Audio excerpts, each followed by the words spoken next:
ଶ୍ରୀମନ୍ଦିରର 22 ପାହାଚର କେଉଁ ପାହାଚରେ ପାଦ ଦେଲେ ମହାପାପ ଲାଗିଥାଏ? ଶ୍ରୀ ଜଗନ୍ନାଥଙ୍କ ଦର୍ଶନ ସାରି ଆପଣ ଯଦି ସିଂହଦ୍ୱାର ଦେଇ ଫେରୁଛନ୍ତି, ଭୁଲରେ ବି 22 ପାହାଚରେ ଏହି କଳା ପଥର ଉପରେ ପାଦ ପକେଇବେ ନାହିଁ।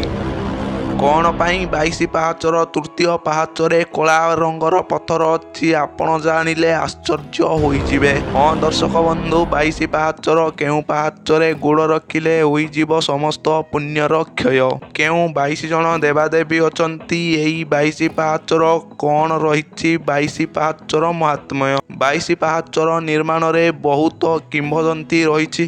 22 ପାହାଚର ଧୂଳିକୁ ମୁଣ୍ଡରେ ମାରିଲେ ସମସ୍ତ ପାପ ମଧ୍ୟ କ୍ଷୟ ହୁଏ ବୋଲି ମନାଯାଏ। ତେବେ ଆସନ୍ତୁ ଜାଣିବା ଶ୍ରୀମନ୍ଦିରର 22 ପାହାଚର ଏ ଅଦ୍ଭୁତ ରହସ୍ୟ ସମ୍ପର୍କରେ।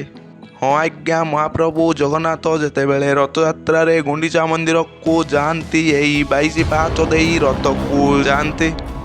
ତେଣୁ ମନାଯାଏ ତାଙ୍କର ଚରଣ ଛୁଇଁବା ପାଇଁ 22 ଜଣ ଚଣ୍ଡୀ ମାତା 22ଟି ପାହାଚରେ ରୂପାନ୍ତରିତ ହୋଇଥାନ୍ତି।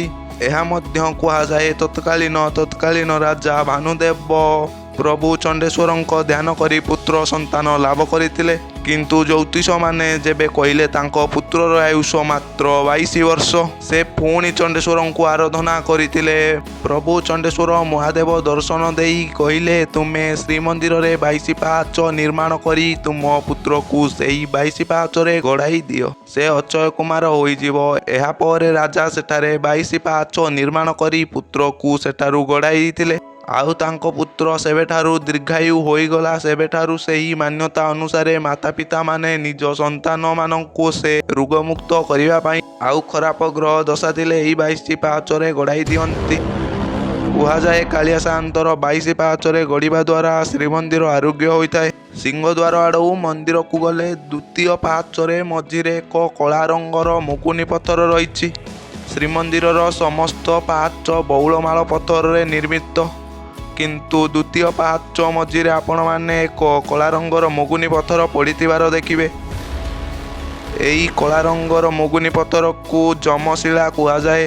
ଏହିଠାରେ ଯମଦୂତମାନେ ରହନ୍ତି ବୋଲି ମାନ୍ୟତା ମଧ୍ୟ ଆଗରୁ ଅଛି। କୁହାଯାଏ ଏଠାରେ ପାଦ ଦେଇ ମନ୍ଦିର ଭିତରକୁ ଗଲେ ପୂର୍ବରୁ ଥିବା ସବୁ ପାପ ଏହିଠାରେ ରହିଯାଇଥାଏ। ତେଣୁ ପରେ ଯମଦଣ୍ଡ ମିଳେ ନାହିଁ ବୋଲି କୁହାଯାଏ। କିନ୍ତୁ ଯଦି ଦର୍ଶନ ସାରି ଏହି ଶିଳାରେ ପାଦ ଦେଇ ବାହାରକୁ ଫେରି ଯାଉଛନ୍ତି, ତେବେ ଆପଣ କାଳିଆ ସାଆନ୍ତଙ୍କୁ ଦର୍ଶନ କରି ଯେଉଁ ସବୁ ପୁଣ୍ୟ ଅର୍ଜନ କରିଥିବେ ତାହା ମଧ୍ୟ ଯମଦୂତମାନେ ନେଇଯାଇଥାନ୍ତି। ତେଣୁ କେବେ ହେଲେ ପ୍ରଭୁ ଜଗନ୍ନାଥଙ୍କୁ ଦର୍ଶନ କରିସାରିବା ପରେ ଆପଣ ଏହି ସିଂହଦ୍ୱାର ଦେଇ ବାହାରକୁ ବାହାରିବେ ନାହିଁ। 22 ପାହାଚର ତୃତୀୟ ନମ୍ବର ପାହାଚରେ ଅଛନ୍ତି ସ୍ୱୟଂ କାଶୀ ବିଶ୍ୱନାଥ। ଏହାପରେ ମଧ୍ୟ ଏକ ସୁନ୍ଦର କାହାଣୀ ଅଛି। ମହାପ୍ରଭୁ ଜଗନ୍ନାଥଙ୍କ ଫୁଲଗୁନ୍ଥା ନେଇ ଥରେ କାଶୀ ଯାଇ କାଶୀ ବିଶ୍ୱନାଥଙ୍କୁ ଦର୍ଶନ ପାଇଁ ଅଭିଳାଷ କଲେ। ତେଣୁ ସେ ମହାପ୍ରଭୁ ଜଗନ୍ନାଥଙ୍କୁ ପ୍ରାର୍ଥନା କଲେ ଯେ ମୋର କିଛି ଟଙ୍କା ଯୋଗାଡ଼ ହୋଇଗଲେ ମୁଁ କାଶୀ ଯାଇ ଗଙ୍ଗା ସ୍ନାନ କରି କାଶୀ ବିଶ୍ୱନାଥଙ୍କୁ ଦର୍ଶନ କରିବି। ପ୍ରଭୁ ଜଗନ୍ନାଥଙ୍କୁ କହିଲେ। ଜଗନ୍ନାଥ କହିଲେ, ମୋର 22 ପାହାଚର ତୃତୀୟ ପାହାଚରେ ଜଣେ ଜଟାଧାରୀ ବସିଛନ୍ତି। ତମେ ତାଙ୍କ ପାଖକୁ ଯାଇ ଟଙ୍କା ମାଗ, ସେ ତୁମକୁ ନିଶ୍ଚିନ୍ତ ଦେବେ। ଫୁଲ ବିକାଳି ଜଣକ ତୃତୀୟ ନମ୍ବର ପାହାଚରେ ଯାଇ ଦେଖିଲେ ଜଣେ ଜଟାଧାରୀ ମନ୍ଦିର ଆଡ଼କୁ ମୁହଁ କରି ବସିଛନ୍ତି। ସେ ସେହି ବାବାଟିକୁ କିଛି ଟଙ୍କା ମାଗିଲେ ଆଉ କହିଲେ, ମୁଁ କାଶୀ ଯାଇ କାଶୀ ବିଶ୍ୱନାଥଙ୍କୁ ଦର୍ଶନ କରିବାକୁ ଚାହୁଁଛି ବାବା। ବାବା ଜଣକ କହିଲେ, ତୁମେ ଟିକିଏ ଜଗନ୍ନାଥଙ୍କୁ ପଚାରି ଆସ, ମୁଁ ତୃତୀୟ ନମ୍ବର ପାହାଚରୁ ଚତୁର୍ଥ ପାହାଚକୁ କେବେ ଯାଇପାରିବି? ସେ ଯାଇ ପ୍ରଭୁ ଜଗନ୍ନାଥଙ୍କୁ ପଚାରିବାରୁ ପ୍ରଭୁ ଜଗନ୍ନାଥ କହିଲେ, ତୁମର ଏତେ ପୁଣ୍ୟ ହୋଇନାହିଁ ଯେ ତମେ ତୃତୀୟ ପାହାଚରୁ ଚତୁର୍ଥ ପାହାଚକୁ ଆସିବ। ବାବା ଜଣକ ସେହି ସ୍ତ୍ରୀ ଲୋକଙ୍କୁ କହିଲେ, ତମେ ଯେଉଁ କାଶୀ ଯାଇ କାଶୀ ବିଶ୍ୱନାଥଙ୍କୁ ଦର୍ଶନ କରିବା ପାଇଁ ଚାହୁଁଛ, ମୁଁ ହେଉଛି ସେହି ସ୍ୱୟଂ କାଶୀ ବିଶ୍ୱନାଥ। ତମର ଏତେ ପୁଣ୍ୟ ଯେ ତମେ ପ୍ରତିଦିନ ମହାପ୍ରଭୁଙ୍କ ଦର୍ଶନ କରି ତୁମର ହାତଗୁନ୍ଥା ଫୁଲମାଳ ପ୍ରଭୁଙ୍କୁ ପିନ୍ଧାଇ ପାରୁଛ। କିନ୍ତୁ ମୁଁ ବର୍ଷକୁ ଥରେ ମାତ୍ର ମହାପ୍ରଭୁ ଜଗନ୍ନାଥଙ୍କୁ ଦର୍ଶନ କରିପାରୁଛି। ଏହିପରି ପ୍ରଭୁ କାଶୀ ବିଶ୍ୱନାଥ 22 ପାହାଚର ତୃତୀୟ ପାହାଚରେ ଅଛନ୍ତି। ତେଣୁ ଏହି ପାହାଚର ମହାତ୍ମ୍ୟ ବହୁତ ଅଧିକ ଆଜ୍ଞା।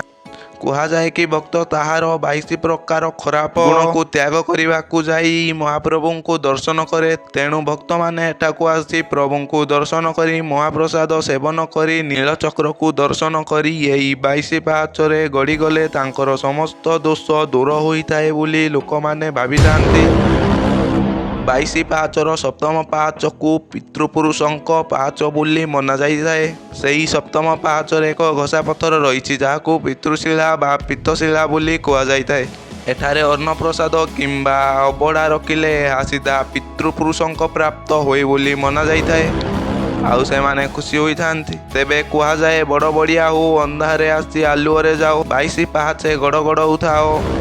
ସ୍ୱୟଂ କାଳିଆ ସାଆନ୍ତେ ମଧ୍ୟ ଏଠାରେ ପିଣ୍ଡଦାନ କରନ୍ତି। ମାର୍ଗଶିର ମାସ ଶୁକ୍ଳପକ୍ଷ ପ୍ରଭୁ ଜଗନ୍ନାଥ ଯେଉଁ ଯୁଗରେ ଯେଉଁ ରୂପରେ ଜନ୍ମ ନେଇଥାନ୍ତି ତାଙ୍କ ମାତା ପିତାମାନଙ୍କୁ ଏଠାରେ ଶ୍ରାଦ୍ଧ ଦିଅନ୍ତି। ମଦନ ମୋହନ ତାଙ୍କର ତୃତୀୟ ଯୁଗର ତାଙ୍କର ମାତା ପିତା ଦଶରଥ କୌଶଲ୍ୟା, ଦ୍ୱାପର ଯୁଗରେ ପିତାମାତା ନନ୍ଦରାଜ ଯଶୋଦା ଦେବକୀ ବାସୁଦେବଙ୍କୁ ମଧ୍ୟ ପିଣ୍ଡଦାନ କରନ୍ତି। ଏହିପରି ପ୍ରଭୁ ଉଦ୍ଭିନ୍ନ ଓ ରାଣୀ ଗୁଣ୍ଡିଚାଙ୍କ ଉଦ୍ଦେଶ୍ୟରେ ମଧ୍ୟ ପିଣ୍ଡଦାନ କରିଥାନ୍ତି।